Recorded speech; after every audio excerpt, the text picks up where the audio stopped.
Kanongere ndabifurize ijoro ryiza banywanyi b'ibiganiro byacu abatwumviriza kuri no munesha kure yacu ana yanyu ya Burundi News TV imbonesha kure imwe rudende ibandanya kubategurira ndetse no kubashikiriza amakuru akomeye cyane amakuru yihuta kandi agezweho agaruka kubiriko biravugwa mu Burundi mu karere k'ibiyaga binini ndetse no hirya no hino mu isi twibanda kubiriko biravugwa mu mutekano politique diplomasi ndetse n'ibindi bigiye bitandukanye ikaze kuri mwebwe mwese muri ko muratwumviriza muri uno mugoroba turi kwa gatandatu turi kwigenekerezo rya 22 ntwarane 2025 ikaze kuri mwebwe mwese mudukurikira mwaba muri mu Burundi mwaba muri mu bice bigiye bitandukanye hirya no hino mu isi mwese reka mbifurize kumererwa neza kandi reka mbifurize gukomeza kugira ibihe byiza cyane abanywanyi b'ibiganiro byacu.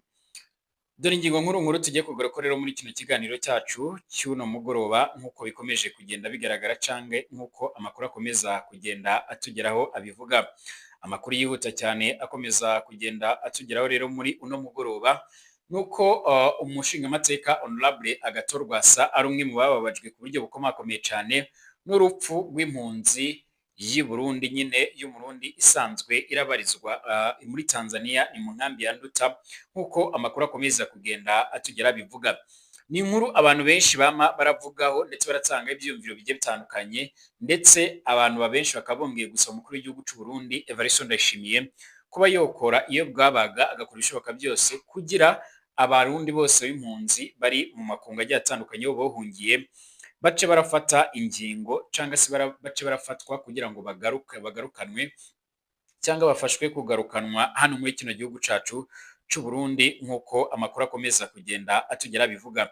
Amakuru yihuta cyane akomeza kugenda tugera rero akabashimangira ndetse akaba anerekana uburyo rero iyi mpunzi yoba yarapfuyemo ni mu gihe impunzi zigiye zitandukanye ahijya no hino zotanguye kugenda zigira ubwoba kandi si ubwa mbere impunzi z'abarundi zongeye kugira ibibazo bigiye bitandukanye.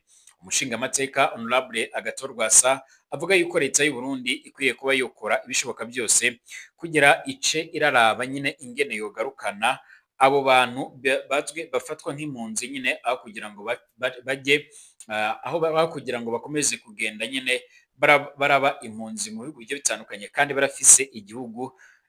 Yaravuze ati niba mu Burundi nyine dufise igihugu cyiza dufite indongozi nziza nyine nibafashe izo mpunzi zigarukanwe nga mu Burundi mu gihe ibikomeje kugenda bigaragara n'ubundi biboneka yuko mu Burundi hashobora n'ubundi kuba hogaragara ibikorwa nk'ibyabaye na cyane muri 2015 ubwo habaye n'ubundi bikorwa bitari byiza byatumye abarundi benshi bahinduka impunzi nkuko amakuru akomeza kugenda atugera bivuga.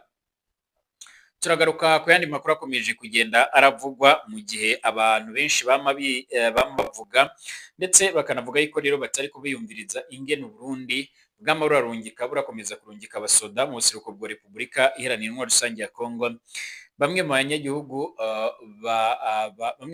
baturiye nyine muri Warikare batangiye kugaruka mu gisagara ca Warikare nyine cyangwa muri iyo centre ya Warikare nyuma yuko icyo gisagara cyagerutse kwigarurwa n'umuhari M23. Ubu ngubu M23 mu itangazo bamaze gushyira ahabona bakaba bagaragaza neza yuko nyine bumaze kuva muri icyo gice cya Warikare nkuko amakuru akomeza kugenda atugera bivuga. Ntiharamenyekana icyo tumye nyirizina baravamo ariko bavuze ko ari kumvo zigendanye nyine n'ibikorwa byo kubahiriza agahenge nkuko amakuru akomeza kugenda adushikira cyangwa se nkuko amatwa dusumira abivuga. Ndabahaye ikaze mwese muri no mugoroba batwumviriza muherereye mu bice bigiye bitandukanye. Reka nizere ko mwese mumeze neza aho muherereye mwaba mutwumviriza muri mu Burundi abari mu karere k'ibiyaga binini abari ku mugabane w'Uburaya naho mu makungu ya kure ndabaramukije canke ndabahaye imyiriwe ndabifuriza umugoroba mwiza bivanye naho muherereye mwese. Ikaze kuri Burundi News TV imbonesha kure imwe rudende ibandanya kubategurira ndetse no kubashikiriza amakuru akomeye cyane amakuru yihuta kandi agezweho agendanye n'ibigendanye n'umutekano politique diplomasi ndetse n'ibindi bigiye bitandukanye. Ikaze kuri mwebwe nyine mubandanye mutwumviriza. Reka ngusabe nanakwibutse yuko ushobora gutanga ivyumviro byawe unyuze ngaho muri komanteri ndetse ukaba nyine unakanda sabone ugavyonda no ko hirya gato hari akamenyetso kameze nk'inzogera kugira ucuraronka amakuru n'ibiganiro byacu. Tanzania imwe rero mu mpunzi z'abarundi yaratowe yaraciwe umutwe hafi y'inkambi ya Nduta nk'uko amakuru akomeza kugenda atugira bivuga. Ubwoba bwongeye gutera rero inkambi y'impunzi ya Nduta mu gihugu cya Tanzania. Remy Ndayikeza imwe rero mu mpunzi z'abarundi afise imyaka 30 yarasanzwe yishwe kandi yaraciwe ibihimba by'umubiri inyuma yo kubugwa nyine irengero nawe na bagenzi be babiri haraheze indwi zibiri nkuko amakuru yamaradushikira. Iciziga cyo nyine kiriko kirabora caratowe nyine mu gisagara cibanyi bikekwa ko nyine kubwicanyi bwari bwarateguwe nkuko bikomeza kugaragara. Kubw'amakuru nyine twegeranije nyine Remy na bagenzi biwe bari baragiye nyine hanze y'inkambi kurangura ibitungwa nyine, ariko ibyari bikwiye nyine kuba ubudandaji bworoshe nyine byarahindutse amagorwa. Uwaronse muri bo nyine yakomeretse cyane yarashoboye gushika nyine muhira aranavuga uko byobagendekeye cyangwa se akaba yaragiye anasigura ibyabashikiye. Yaragize ati twarakubiswe turakomeretswa inyuma rero nyine yo kutwiba amahera yacu yose. Uwo mugwi waraguye nyine mu mutego watezwe n'abantu nyine bitwaje amahiri ndetse n'imipanga. Izo ntahe nyine zaratumye haba amatohoza mu gisagara citwa rero Mubanga ahatowe icyo kiziga cy'iyo mpunzi y'abarundi mu nkambi ya Nduta iraherereye mu gihugu ca Tanzania. Ikiziga ciwe nyine n'ibihimba n'ifumbwa nyine vyamirizwa nk'uko vyoma bigaragara.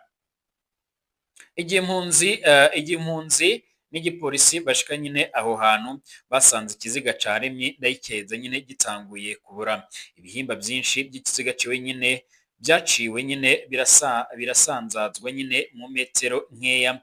Byarabaye ngombwa nyine ko tubyegeranya kugira ngo dushobore kumumenya. Niko rero ababibonye abamenyesha amakuru nk'uko bigaragara.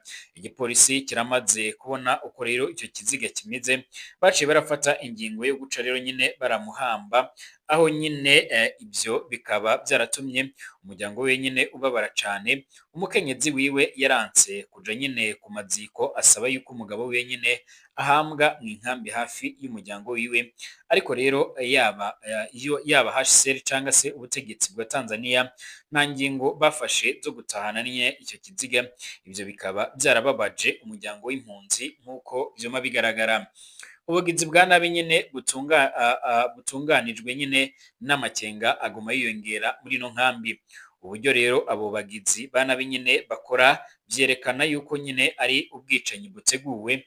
Abadandaza b'inyama abo muri iyo nkambi babona ko nyine abo bagabo baguye mu mutego w'abantu bigira ko rero ari abadandaza b'ibitungwa nk'uko vyuma bigaragara, kumvo zo kugira ngo babacutse utwabo cyangwa se babambure. Baca bavuga bati bwari ubugizi bwa nabi nyine bwoteguwe. Abandi bagabo babiri babuze rero irengero ntibaratorwa kandi umwizero wo kubatora nyine uguma ugabanuka. Iyo ni imiburiburi nyine turonka ibiziga byabo. Ibyo byotohuye nyine ni kumwe nyine mu mpunzi avugana n'akababaro, akaba yaravuze ibisabo bishimitse nyine byo gukingirwa. Iryo bara nyine rije kwiyongera ku bikorwa rero by'ubugizi bwa nabi bw'imonogoje nyine ku mpunzi z'abarundi muri Tanzania. Inkambi ya Nduta ikaba irimwo rero abantu barenga ibihumbi 58 iriko rero irakogwa ko ibitero byinshi cyane muri no misi kubera umutekano mukeya nyine ariko uri kuriyongera. Impunzi zisaba ko rero zokingirwa gusumba, hakaba n'amatohoza yimbitse kugira ngo abakora rero ayo mabi bamenyekane. HCR ndetse na Tanzania bategerezwa gukora nyine ico bajejwe baducungera. Ni kumwe rero mu barongoye abandi muri iyo nkambi yamaravuga. Mu gihe amatohoza abandanya nyine amaganya baribonekeza mu inkambi. Benshi barafise ubwoba ko nyine ukudahana gushobora nyine gutuma ibitero bigwirirana bigashira nyine mu kaga impunzi zari zigiye nyine kuronka ubuhungiro kure y'amabi nyine zahunze nk'uko vyoma bigaragara. Muri iki gihugu ca Tanzania nyine hama hibonekeza ibikorwa bigiye bitandukanye cyane hakaba ariyo inkambi zibiri z'impunzi nyine z'abarundi, yaba iya Nduta ndetse n'iya Nyarugusu. izi nkambi zose kandi zikaba zikunze kwibonekezamo ibikorwa bitari byiza bikunze kwibasira abarundi. Umushingamateka Honorable Agathon Rwasa akaba ashimangira ndetse anasigura yuko nyine mu Burundi batariko bariyumviriza ingene igihugu cyoba gitekanye, koko niba gitekanye canke gifite demokarasi, ariko kikaba kitariko kiratahura cyangwa ngo gifashe abenegihugu baba barahunze cyangwa se bakomeje kwitwa impunzi. Baca basaba yuko nyine ibyo bikorwa byose biriko birakogwa cyangwa se ibyo byose biriko birakorerwa impunzi byohagarara, hanyuma hagafatwa ingingo yo gukingira izi mpunzi. Ni mu gihe umushingamateka Honorable Agathon Rwasa avuga yuko kera kabaye umwana wanzwe ari wakura, akamenyesha yuko uko byogenda kose impunzi zizotaha, ndetse akamenyesha CNDD-FDD yuko nyine igihe cyabo gishobora kuzorangira, hanyuma nyine agafatwa iyindi ntwaro ishobora kuzotuma nyine abo bitwa impunzi bitwa abanyagihugu, niko amakuru akomeza kugenda tugera bivuga. Uyu mushingamateka ni umwe rero mu batavuga rumwe n'umutegetsi mu Burundi, ariko akaba abarizwa ngaha mu Burundi, ndetse inshuro nyinshi yaragerageje kwitoza mu matora yimirije mu Burundi y'abashingamateka ndetse n'abagenama b'amakomine, ariko akaba yarangiwe kwitoza ku mvo zarasobanuwe nyine n'umugwi ujejwe gutunganya ndetse no gutegura amatora mu Burundi. Gushika uno mwanya abatari bakeya bakomeza kugenda biyamiriza ibara rikomeje kugenda riragwa, na cyane cyane mu bikorwa biriko birategurwa by'ayo matora. Mu gihe kandi mu Burundi abanyagihugu benshi ndetse n'imigambi imwe n'imwe itavuga rumwe muri ku butegetsi CNDD-FDD ndetse n'abandi batariko biyumviriza ingene Burundi bwama bugumisha ingabo zabo mu buseruko bwa Repubulika iharanira intwaro rusange ya Kongo. Amakuru atugeraho nuko umwari M23 uriko urageragezwa kugira ngo nyine winjire mu biganiro n'igihugu ca Félix Antoine Tshisekedi Chilombo. Uyu muhari wamaze kugenda utangaza ndetse urasohora itangazo rikomeye cyane uvuga yuko wamaze kuva muri teritwari ya Walikale cyangwa se muri Walikale centre, nkuko amakuru akomeza kugenda atugeraho abivuga. Amakuru akomeza kugenda atugeraho rero nyine nagaragara mu itangazo ryamaze gushigwa ahabona, itangazo riri official bigaragara yuko nyine ryandikiwe Igoma ku mugwa mukuru w'intara ya Kivu y'Amajyaruguru, akaba nyine ari itangazo ryashyizweho umukono nyine na AFC cyangwa se umuvugizi wa M23 mu bya politike Bwana Lawrence Kanyuka, aho yaje kugenda arabishimangira. Byagaragaye nyine mu masaha yaheze ku igenekerezo kuri wa gatandatu igenekerezo rya 22 ntwarane 2025, ihuriro AFC canke M23 rigwanya ubutegetsi bwa Repubulika Rusange ya Kongo ryatangaje ko ryavuye mu mujyi wa Walikale no mu bice biwukikije mu ntara ya Kivu y'Amajyaruguru. Abagwanyi ba AFC canke M23 barafashe uyu mujyi ku igenekerezo g'19 ntwarane 2025 n'ikibuga c'indege gito cya Kigoma, mu nyuma yo gufata ibindi bice biwukikije birimo rero Ngora, Kisima ndetse na Mubanda. Umuvugizi wa AFC ku rwego rwa politike Bwana Lawrence Kanyuka kuri uyu wa gatandatu igenekerezo rya 22 ntwarane yaratangaje ko kugira ngo ibiganiro bya politike bibe rero mu mwuka mwiza, abagwanyi babo bufashe icyemezo cyo kuva nyine muri uwo mujyi ndetse no mu nkengero zawo. Ni mu gihe kandi uyu mujyi wamaraga gufatwa nyine havuzwe amakuru agiye atandukanye yuko uyu mujyi nyine canga iyi centre yowe iri muri amakompanyi akomakomeye cyane, nyine harimo kompanyi zifisemo imigabane myinshi nyine canga imitahe myinshi z'abanyamerika, aho zarahagaritse ibikorwa byazo nyine.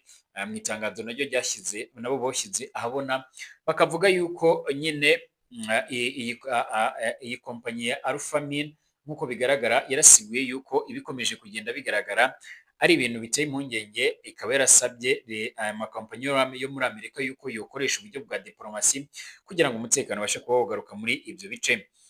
Harimwe rero bamwe bavuze yuko hoba hakoreshejwe diplomasi kugira ngo nyine M23 ibashe kuba yova muri ibyo bice nyine, ariko kandi n'ubundi aka gace karafashwe mu nyuma y'uko impande ziriko ziragerageza kubahuza mu biganiro zari zasabye yuko hoba ibiganiro byotangura nyine ibikorwa bigendanye no kugira akandi gace kofatwa nyine byamaze kugenda bihagarara. Gushika uno mwanya abantu benshi akaba aribyo bariko barahurizaho muri izo ngingo ebyiri. Akaba yagize ati ihuriro AFC ryafashe icyemezo cyo gukura rero ingabo mu mujyi wa Walikale ndetse no mu bice biyikikije.